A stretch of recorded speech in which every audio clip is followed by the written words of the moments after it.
Hello students, आप सभी का स्वागत है मेरी YouTube channel mathematics is magic में। लास्ट वीडियो में हमने लिमिट के बारे में डिस्कस किया था कि व्हाट इज लिमिट और लिमिट एग्जिस्ट होगी या नहीं। अगर आपको लिमिट में कोई भी डाउट है तो मैंने डिस्क्रिप्शन में लिंक दे दी है, तो वहाँ जाके आप देख सकते हैं। आज हम डिस्कस करने वाले हैं कंटिन्यूटी, व्हाट इज कंटिन्यूटी और कंटिन्यू एग्जिस्ट है या नहीं, या कोई भी फंक्शन दिया गया होगा तो उसमें कंटिन्यूटी कैसे हम फाइंड आउट कर सकते हैं, वो आज हम डिस्कस करने वाले हैं। तो कंटिन्यूटी को हम समझने से पहले 3 कंडीशन देख लेते हैं कि कंटिन्यूटी कब होगा और कब नहीं होगा। तो जो पहली कंडीशन है वो हमारी ऐसी है कि कोई भी फंक्शन में हम हमारा पॉइंट x0 y0 रखेंगे तो वहाँ क्या होना चाहिए, वो डिफाइन होना चाहिए, कोई यूनिक आंसर आना चाहिए, कोई यूनिक वैल्यू हमें मिलनी चाहिए, तो वो क्या होगा, डिफाइन होगा। और जो दूसरी कंडीशन है क्या है कि limit f(x, y) x, y tends to, तो यहाँ पर क्या होना चाहिए कि हम x, y की जगह पर हम x0 y0 रखेंगे तो को एग्जिस्ट होना चाहिए, यानी कि कोई आंसर मिलना चाहिए, इन्फिनिटिव या अनडिफाइंड नहीं होना चाहिए, कोई यूनिक आंसर आना चाहिए, तो वो क्या होगी, हमारी लिमिट एग्जिस्ट होगी। और जो आखिरी कंडीशन है वो क्या है, limit x, y tends to x0 और y0, f(x, y) हमारा फंक्शन है, वहां पर क्या आना चाहिए, f(x0 और y0। यहाँ पर जो हमारा पॉइंट दिया गया होगा हम क्या रखेंगे, हाँ, तो क्या मैंने कहा था कि लिमिट x, y को हम क्या लिखेंगे, x, 0, x(0) और y, x0 और y0 जो पॉइंट है वो हमारा फंक्शन में x और y की जगह पर हम लिखेंगे। तो आइए कुछ एग्जाम्पल के थ्रू हम इस टॉपिक को समझते हैं। तो यहाँ पर मैंने एक एग्जाम्पल लिया है, हमारा जो फंक्शन है वो कैसे डिफाइन है, f(x, y) is equal to x into y upon x square plus y square, जहाँ पर x, y does not equal to 0, 0, और यहाँ पर x, y की वैल्यू 0, 0 होगी, तब हमारा आंसर क्या आएगा, 0। तो इसे कैसे हम सोल्व कर सकते हैं वो आइए देखते हैं। तो यहाँ पर पहले मैं क्या लूंगा, limit x, y tends to 0, 0, और हमारा फंक्शन क्या होगा, f(x, y) is equal to क्या लिखेंगे हम, limit x, y tends to 0, 0। यहाँ पर हमें f(x) का दिया गया है x y upon x square plus y square. अब यहाँ पर हमें हमारे ओरिजिन में से जो पसार होगी वो लाइन हम लिखेंगे y is equal to mx।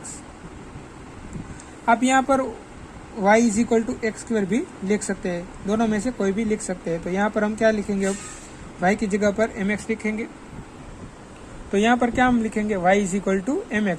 तो यहाँ पर limit x, y tends to 0, 0, x वैसा ही y की जगह पर mx अपॉन यहाँ पर x स्क्वायर, y की जगह पर mx इसका होल स्क्वायर। तो यहाँ पर क्या आएगा, limit x, y tends to 0, 0। यहाँ पर क्या होगा, mx square upon x square plus mx square. यहाँ पर क्या हम करेंगे, x स्क्वायर को कॉमन लेंगे और वो कैंसिल हो जाएगा, तो बचेगा क्या, limit x, y tends to 0, 0। यहाँ पर m बचेगा, यहाँ पर m स्क्वायर आएगा, तो 1 प्लस m स्क्वायर। तो यहाँ पर इसको हम इक्वेशन नंबर 1 कह देते हैं। यहाँ पर देखिए आप x, y, यहाँ पर x और y नहीं है, तो इसका आंसर क्या आएगा, सिर्फ m अपॉन m प्लस। तो यहाँ पर हमारा answer limit x, y tends to 0, 0, f(x, y) का आंसर आ गया m upon m plus x square, इसको हम 1 कह देते हैं। और अब क्या लेंगे हम, limit x, y tends to 0, 0, f(x, y), इसकी जो हमें वैल्यू है वो हमें फंक्शन में गिवन है, इसकी वैल्यू क्या होगी, 0, x, y is equal to 0, 0। तो यहाँ पर हमें क्या मिल रही थी, 0 वैल्यू मिल रही थी, तो हमने यहाँ पर 0 ले ली है, तो इसको कह देते हैं हम इक्वेशन नंबर 2। अब हमें इक्वेशन 1 क्या दिया गया था, limit x, y tends to 0, 0, f(x, y) is equal to m upon 1 plus m square, equation 1 था हमारा। तो आप इक्वेशन 1 और इक्वेशन 2 को देखिए। यहाँ पर इक्वेशन 1 और 2 से हमें पता चलता है कि यहाँ पर हमारी लिमिट है वो एग्जिस्ट नहीं कर रही है। यहाँ पर क्या हो रहा है, हमारी लिमिट डज नॉट एग्जिस्ट, यहाँ पर लिमिट क्या है, एग्जिस्ट नहीं हो रही। तो जो लिमिट ही नहीं एग्जिस्ट हो रही है तो हम कंटिन्यूटी की कोई बात ही नहीं कर सकते। तो यहाँ पर क्या हो रहा है, कंटिन्यूटी डज नॉट एग्जिस्ट, क्योंकि हमारी जो लिमिट है वो एग्जिस्ट नहीं हो रही है, तो इसलिए हम कह सकते हैं कि हमें कंटिन्यूटी नहीं मिलेगी। वैसा ही एक दूसरा एग्जाम्पल देखते हैं। यहाँ पर हमारा जो एफ ऑफ एक्स वाई है फंक्शन है वो कैसे डिफाइन हो रहा है, एक्स स्क्वायर प्लस 4y, जहाँ पर x y does not equal to 1,2, और जब एक्स वाई की वैल्यू 1,2 होगी तो हमारा आंसर क्या आएगा, 0। तो आइए अब इसका सॉल्यूशन निकालते हैं। सॉल्यूशन, यहाँ पर हमें limit x y tends to 1,2 है, f of x y, limit x y tends to 1,2।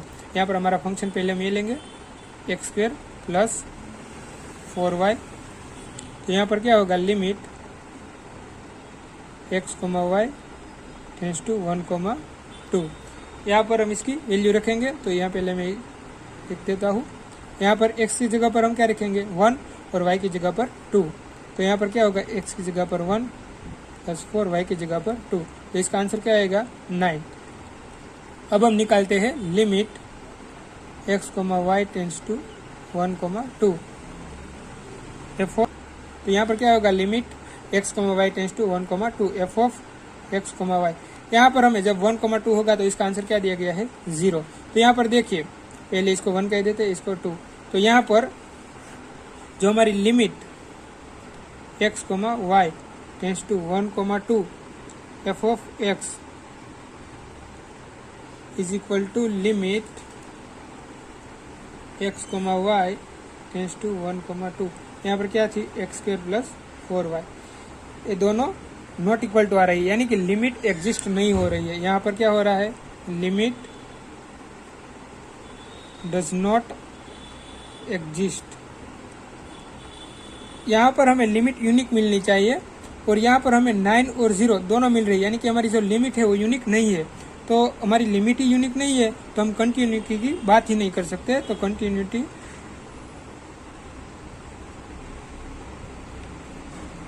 Does not exist, तो यहाँ पर कंटिन्यूटी एग्जिस्ट नहीं हो रही है। आइए एक और लास्ट एग्जांपल देखते हैं। तो यहाँ पर हमारा नेक्स्ट एग्जांपल क्या है, एफ ऑफ एक्स, जो हमारा फंक्शन है वो 3x upon under root x square plus y square, और यहाँ पर हमें c की वैल्यू फाइंड आउट करनी है। तो पहले ही मैंने 2 एग्जांपल में बताया था, वैसे ही limit x y tends to 0,0 हम एफ ऑफ एक्स की लेंगे, और बाद में क्या लिखेंगे, एफ जो हमारा फंक्शन है इसको c लिख डालेंगे। तो यहाँ पर हम क्या लेंगे, limit x y tends to 0,0 is equal to limit x, तो यहाँ पर हमें एफ ऑफ एक्स दिया गया है 3x into y upon under root x square plus y square, और यहाँ पर जब x वाई की वैल्यू 0,0 होगी तब हमें c दिया गया है। तो हमें c फाइंड आउट करना है कि c की वैल्यू क्या होगी। तो आइए देखते हैं। तो पहले हम निकालेंगे limit x y tends to 0,0 f of x is equal to limit x y tends to 0,0, और हमारा यहाँ पर फंक्शन है 3x into y upon under root x square plus y square, तो उसे हम लिखेंगे। और यहाँ पर y की जगह पर हमें पता है कि 0 रखेंगे तो 0,0 इंडिटरमिनेट फॉर्म आएगा, तो यहाँ पर हम क्या लिखेंगे, यहाँ पर 0,0 यानी कि पासिस थ्रू ओरिजिन जो होगा वैसा हम कोई लाइन लेंगे। तो यहाँ पर मैंने y is equal to mx ली है, और वहाँ पर y is equal to x भी आप ले सकते हो। तो यहाँ पर y is equal to mx हम लिखेंगे, तो यहाँ पर y की जगह पर हम क्या लिखेंगे, mx, और यहाँ पर भी y is equal to mx। तो यहाँ पर क्या हो गया, 3 into x square into m under root x square plus m square into x square. यहाँ पर हम एक्स स्क्वायर का कॉमन लेंगे तो यहाँ पर एक्स आएगा, एक्स से एक्स कैंसिल हो जाएगा, तो यहाँ पर क्या बचेगा, limit x y tends to 0,0, यहाँ पर आएगा 3x into m upon under root x square तो कॉमन हो गया तो 1 बचेगा, और एम स्क्वायर। यहाँ पर हम एक्स की जगह पर, यहाँ पर तो y निकल गया, सिर्फ x टेंस टू 0 रखना है हमें, तो यहाँ पर क्या आएगा, x की जगह पर 0 रखेंगे तो पूरा वैल्यू 0 हो जाएगा, तो हमें यहाँ पर इसकी वैल्यू क्या मिलेंगी, 0। अब हमें जो दिया गया है वो लिखेंगे हम, limit x y tends to 0,0 f of x is equal to में क्या दिया गया है, c, तो c। अब यहाँ हमें पता है कि अगर कंटिन्यूस होगा और लिमिट एग्जिस्ट होगी तो यहाँ पर ये दोनों को हम इक्वली लिख सकते हैं। तो limit x y tends to 0,0 f of x is equal to limit x y tends to 0,0 3xy upon under root x plus y square. तो यहाँ पर इसकी वैल्यू c और इसकी वैल्यू g, इसकी वैल्यू 0, तो यहाँ पर हम लिख सकते हैं कि c इज इक्वल टू 0। तो यहाँ पर c की वैल्यू क्या होगी 0। आई होप कि आप सब लोगों को एक कंटिन्यूटी का कॉन्सेप्ट समझ में आया होगा। अगर आपको वीडियो पसंद आया हो इस वीडियो को लाइक कीजिएगा, अपने फ्रेंड के साथ शेयर कीजिएगा और हमारे चैनल को सब्सक्राइब जरूर कीजिएगा। Thank you so much for watching this video.